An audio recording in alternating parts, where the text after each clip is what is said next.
Yaurana Haneghe, parlons intelligence artificielle. Ce n'est plus un concept de science-fiction, c'est un outil qui doit être utilisé à bon escient et pourquoi pas offrir à nos entreprises locales les moyens de rester compétitives dans une économie de plus en plus numérique.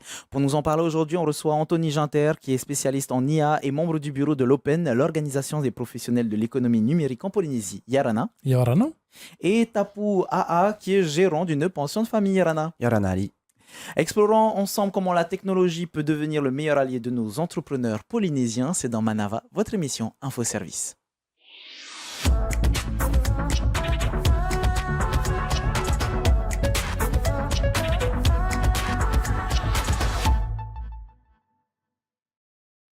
L'adoption de l'IA, l'intelligence artificielle, progresse à une vitesse fulgurante. Vous-même, vous utilisez très certainement une intelligence artificielle sans vous en rendre compte, que ce soit le clavier rapide de votre téléphone, si vous utilisez par exemple des tableaux Excel. Selon certaines études, l'IA générative, donc là on parle bien de l'IA générative, pourrait ajouter 2600 à 4400 milliards de dollars de valeur annuelle à l'économie mondiale. Des gains de productivité qui vont de 30 à 40% sont évoqués pour certaines professions du savoir. Et au Fénois, nous ne sommes pas en reste. Alors, on va commencer avec Tapu.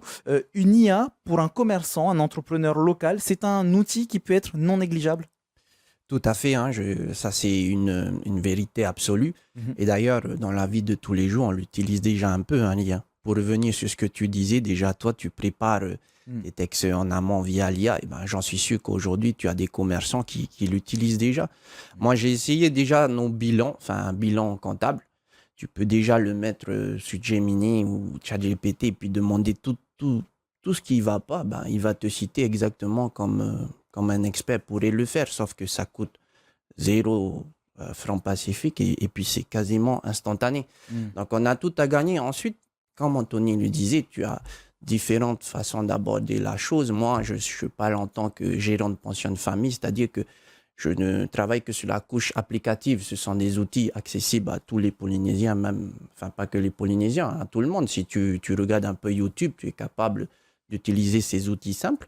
Donc, si moi je suis capable, même des commerçants ou des gérants de pension de famille, n'importe qui sur n'importe quel archipel pourra le faire et avec des coûts très accessibles, quoi. Et justement, hein, on le dit, c'est un outil. J'ai souvent cet exemple-là quand on parle d'intelligence artificielle, c'est comme un marteau. Tu peux tout aussi bien clouer quelque chose comme te taper la main et te faire très mal. L'intelligence artificielle, c'est un outil. Il faut savoir l'utiliser et ne pas le prendre comme une fin en soi, finalement. C'est un petit peu ça qu'il faut pouvoir apprendre à ceux et celles qui utilisent l'intelligence artificielle, Anthony.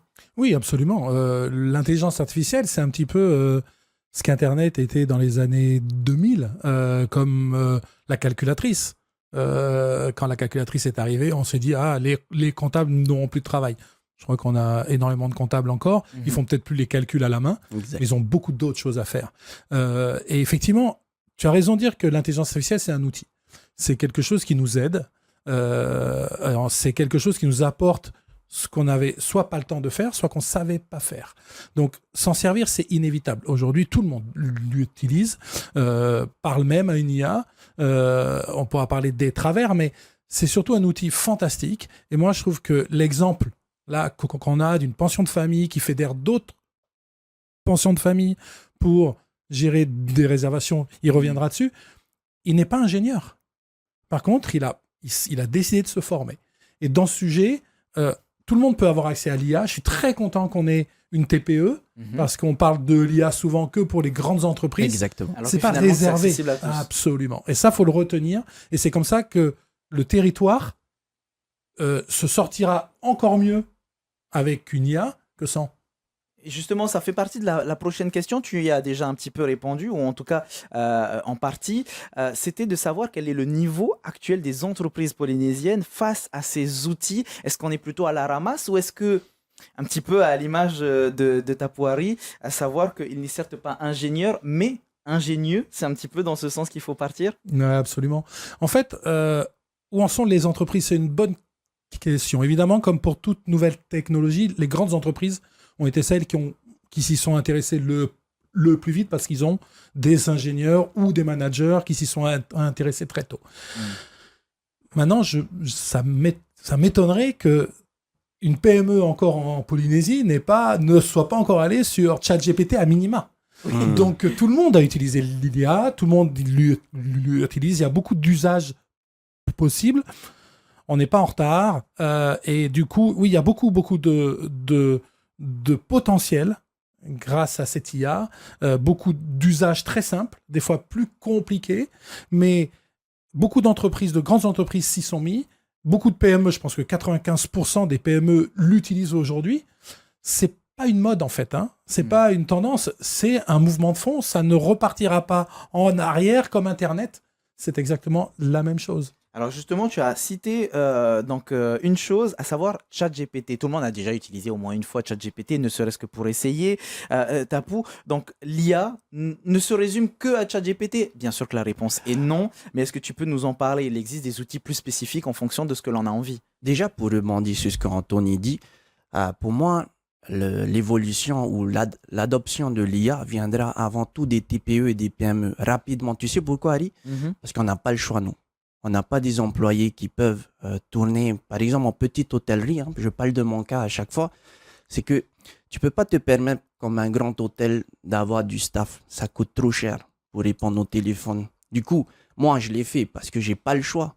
C'est comptable, en fait. C'est-à-dire que payer 3 salariés pour répondre à un téléphone, moi, je n'ai pas les moyens. Du coup, qu'est-ce que je fais? Je pivote vers ces solutions d'IA qui sont utilisable dans ta chambre. En fait, il suffit d'une bonne connexion Internet, enfin, toutefois, si elle est bonne, et puis d'un ordinateur. Donc, déjà là, c'est sûr que nous, les PME, les TPE, on est obligé de le faire. OK? Pour les grands groupes, je pense qu'avec les moyens qu'ils ont, eux, ils auront des systèmes encore plus poussés. Mais par contre, ça prend un peu plus de temps parce que les risques qu'ils encourent sont encore plus importants que nous. Nous, les transactions qu'on gère, ça va. Je veux dire, bon, c'est peu. Un grand groupe, quand il décide de basculer entièrement sur l'IA, ça coûte cher. Et puis, il faut former tout le personnel. Enfin, c'était juste pour rebondir sur ce qu'Anthony a dit. Pour ChatGPT, c'est la version que tout le monde utilise, tu vois. Tu le vois déjà sur ton fil d'actu. Enfin, toi, t'en as plus, mais sur Facebook, tu as plein de petites TPE qui utilisent justement la génération d'images pour faire leur publicité. Rien que là, Facebook, tu nous parles de Facebook. Facebook lui-même a une messagerie pour les entreprises qui répond automatiquement. Rien que ça, c'est de l'intelligence artificielle. Voilà, c'est ça. Mais même, j'aimerais insister sur le fait que c'est déjà effectif. Quand on en parle aujourd'hui, il y a plein de petites entreprises, des patentés qui font leur publicité grâce à la génération d'images via l'IA. C'est plus un sujet, est-ce qu'on va adopter? C'est fait. Tout le monde l'utilise déjà, ChatGPT, il y en a plein. Avant de consulter le médecin, il demande Chat, j'ai une petite toux, qu'est-ce qu'il faut prendre? Tu vois, tout le monde le fait déjà. Et même, des fois, quand tu as mal au cœur, tu demandes Hey, ChatGPT, quelqu'un m'a brisé le cœur, comment s'en sortir? Mais ça, c'est des sujets humains et qui sont. Enfin, tout le monde l'utilise déjà. C'est rigolo, tu vois. Ça, ce sont des outils accessibles à tout le monde. Mais tu en as d'autres encore. C'est vrai que contrairement à Internet qui a pris un peu plus de temps, c'est normal, les débuts d'Internet a pris un peu plus de temps à s'instaurer, à se démocratiser. L'IA finalement vient, entre guillemets, tout juste d'arriver, Anthony est déjà démocratisé. Donc une réticence, une curiosité de la part des entreprises, du public, on part vraiment juste sur une adoption pure et simple de l'intelligence artificielle aujourd'hui. Je crois qu'il n'y a pas un professionnel qui ne se dit pas qu'il va devoir y aller. Comment il va y aller? Ça, c'est probablement la question que l'on se pose le plus. Voilà. C'est pas, ça paraît simple, ça ne l'est pas forcément. On parlait de taille de société. Les grandes entreprises mettent en place des projets importants, mais ils y vont graduellement. Donc c'est vrai que ça peut coûter cher, mais ça ne va pas coûter cher tout de suite. On va mettre en place des premiers produits, on va tester des choses, et puis quand ça marche, on va rajouter des choses, on va créer ce qu'on appelle des agents, c'est-à-dire qui vont réaliser des tâches pour aider les salariés, et puis on va en faire 1, puis 2, puis 3. Donc le budget ne va pas être important de suite, on va tester, parce qu'aujourd'hui, faire de l'intelligence artificielle, alors il y a l'intelligence artificielle qu'on peut s'approprier en utilisant des outils grand public, comme Tapou fait, et comme on fait quasiment tous. Et puis, tu as de l'intelligence artificielle plus poussée parce qu'elle va délivrer une performance plus élevée. Là, on fait appel à des professionnels pour développer ces outils-là. Mais ça dépend de son besoin. Exactement. Voilà. Pour rebondir un petit peu sur l'exemple que tu disais, Tapouari, tout à l'heure, on parle d'IA quand elle aide un hôtel, par exemple, ou une pension de famille, des restaurateurs aussi. On a cet exemple concret, alors pour ne pas les citer, mais un fast-food qui a des machines. Pareil, c'est de l'intelligence artificielle où tu sélectionnes ton produit, ce que tu veux acheter. Donc finalement, tout un chacun aujourd'hui peut utiliser l'intelligence artificielle pour ses besoins et services, que ce soit un déménageur, que ce soit un restaurateur ou autre. Oui, tout à fait, hein. Mais comme Anthony le dit, vaut mieux. Quand tu sais pas trop, moi ça va, j'aime et tu fais apprendre des nouvelles choses. Du coup, je suis passionné par ça, mais vaut mieux se faire accompagner, hein, par des professionnels des fois. Et puis, comme il l'a dit, ça dépend des besoins. Tu vois, moi je traite des besoins métiers spécifiques. Tu vois, je n'arrive pas chez des gérants de pension à dire, ah, ça y est, je vais automatiser votre pension en complet. Ça, c'est faux. Quelqu'un qui vous vend comme ça, c'est terrible. Vous prenez des risques que vous soyez déçus. Parce que c'est ce qui va arriver, en fait, dans les années à venir. Moi, je vois l'IA comme les mécaniciens, tu vois. Genre, les mécaniciens, il y en a des bons, mais il y en a aussi qui cassent tout. Oui. Tu vois, donc un mécanicien qui vient et te dit, t'as pour moi, je sais réparer les BMW, les Mazda, les Mitsubishi. Attention, il faut s'en méfier. Parce que de connaître une utilisation métier, déjà, il faut connaître le métier, il faut parler avec les gens qui l'opèrent tous les jours et ensuite faire les agents. Parce que ça peut très vite tourner À la catastrophe. Ah comme, oui, comme dit l'expression, finalement, certes, un professionnel coûte cher, mais un amateur ou un arnaqueur coûtera encore plus cher. Voilà. Justement, si on parle de ces coûts, de cet argent, aujourd'hui, tu es l'exemple parfait. L'utilisation de ces logiciels, de ces intelligences artificielles, est-ce que ça permet réellement de réduire un coût opérationnel? Tu nous parlais de l'exemple de ces 3 salariés que tu vas prendre pour répondre au téléphone. Aujourd'hui, tout est fait automatiquement? Ben, pour un réceptionniste, par exemple, tu es de l'ordre à 30 000, 50 000 par mois. Hein. Si c'est par forfait, enfin, tu as différents types de facturation. Et puis, c'est une facturation à la demande. C'est-à-dire que c'est en nombre de minutes que tu seras facturé. Tu vois? Donc, c'est adapté à tout le monde. Sauf que quand tu as un réceptionniste IA, lui, il fait le travail dans de 3, 4, 5, il n'y a pas de limite. Tu vois? Donc, pour nous, ça libère déjà du temps. Et l'authenticité, tout le monde dit que l'IA, ça va faire disparaître l'authenticité. Moi, j'aimerais juste revenir sur cette critique, c'est que, en fait, vous réaxez l'authenticité vers le vrai métier d'un hôtelier, c'est-à-dire répondre à la demande du client sur place. Mais tout ce qui est en amont, vous pouvez le déléguer. Répéter 10 000 fois que le transfert coûte 1 500, je ne pense pas que c'est là l'authenticité. L'authenticité, elle se trouve dans l'accueil du client sur place, puis servi, la conseiller sur les exécutions à faire sur place, tu vois. Donc, chacun a sa définition de l'authenticité. Mais en tout cas, voilà, pour un réceptionniste simple, c'est 30 000, 50 000. Enfin, pour le moment, pour nous, ce qui coûte cher pour le moment, c'est le fait que les renvois d'appels. En fait, moi, les applications que j'utilise, comme elles sont basées à l'étranger, et que le réseau, nous, qu'on a téléphonique, ne le permet pas directement, je fais par renvoi d'appel. Et les renvois d'appel internationaux, pour le moment, coûtent un peu cher, quoi. Donc, pour reprendre finalement ce que tu disais par rapport à l'authenticité, c'est une question qui est importante, Anthony, on est obligé d'y répondre. Est-ce que l'intelligence artificielle va remplacer l'humain un jour dans certains métiers? On se doute que c'est un peu plus à risque, mais si on parle d'hôtellerie, de restauration et autres, ça pourra les remplacer un jour, nos métiers, complètement? Alors, on a 2 sujets. Là, on parle de l'authenticité, de la souveraineté. On a un territoire qui a une identité très forte et on doit absolument tout faire pour la protéger. Ça, c'est un sujet que je défends tous les jours à Open ou auprès des pouvoirs publics parce que pour moi, l'IA américaine, l'IA européenne, c'est pas l'IA de Polynésie. Tu parlais des accents, tu parlais de la manière dont on s'exprime. Non, l'IA ne remplacera pas le contact humain. La relation au client, jamais. Jamais. En tout cas, aujourd'hui, pendant qu'on parle, et pendant des années, les consommateurs n'accepteront pas de parler à une machine très longtemps. C'est très utile au début parce que ça permet d'avoir un niveau d'information, disons, basique.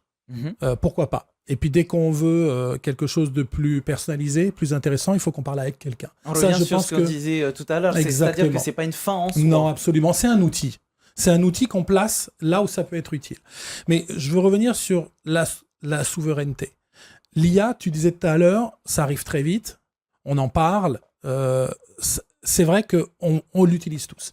Mais aujourd'hui, on utilise des chats GPT ou des outils européens. C'est une IA qui fonctionne bien, mais qui n'est pas adaptée à chez nous.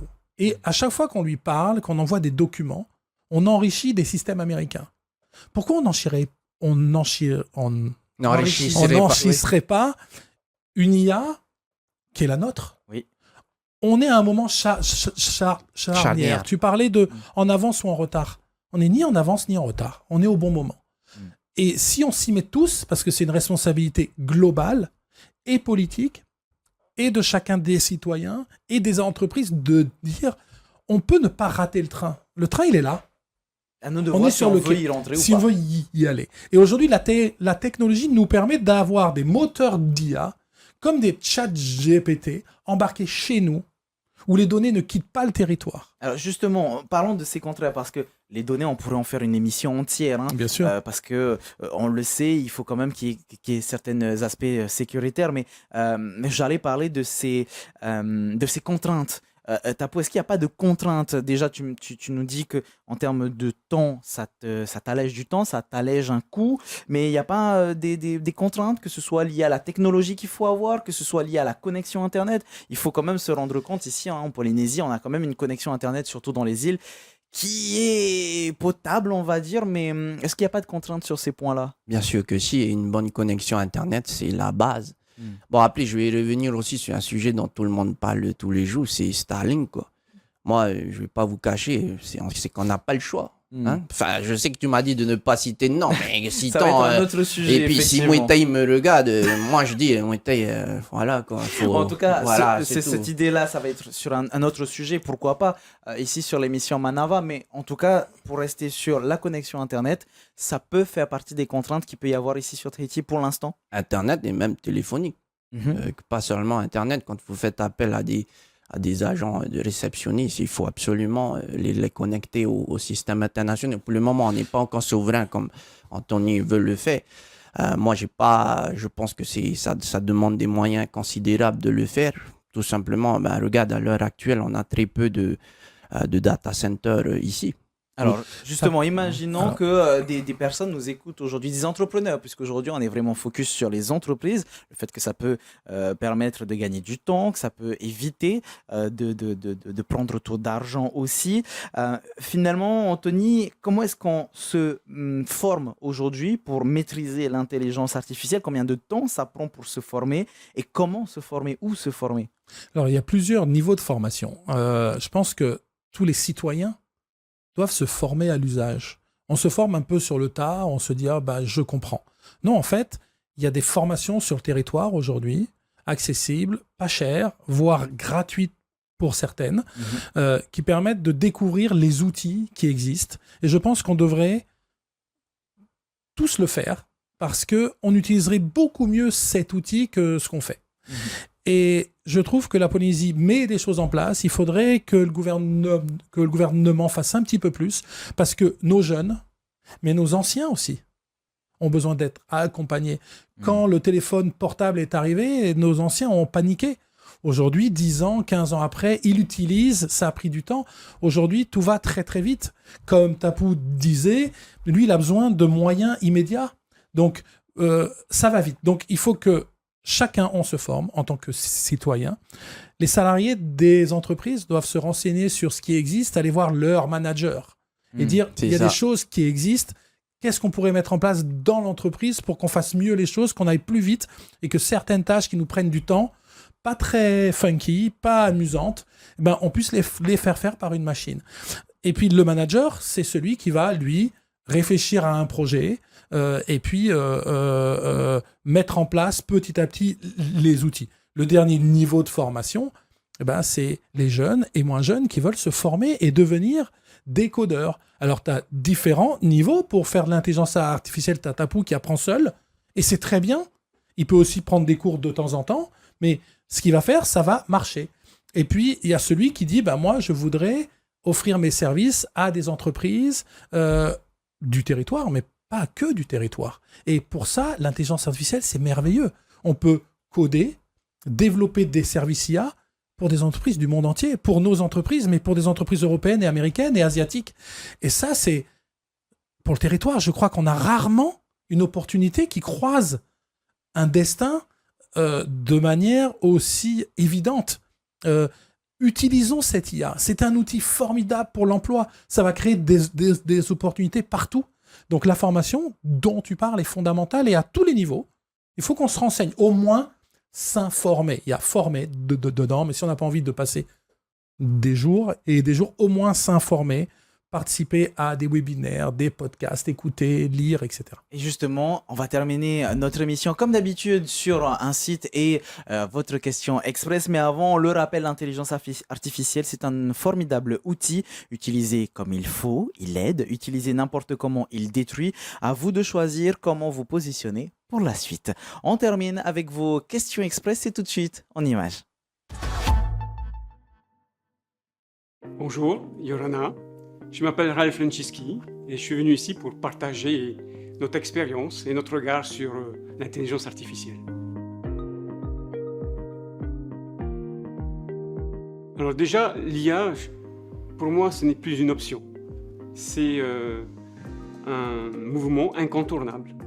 Et dans le cas d'OSB, avec les services autour des paiements et du numérique, c'est une évolution naturelle à laquelle OSB doit s'intéresser et tenir compte dans ses process, dans sa façon de travailler, parce que l'IA aujourd'hui modifie profondément les façons de travailler.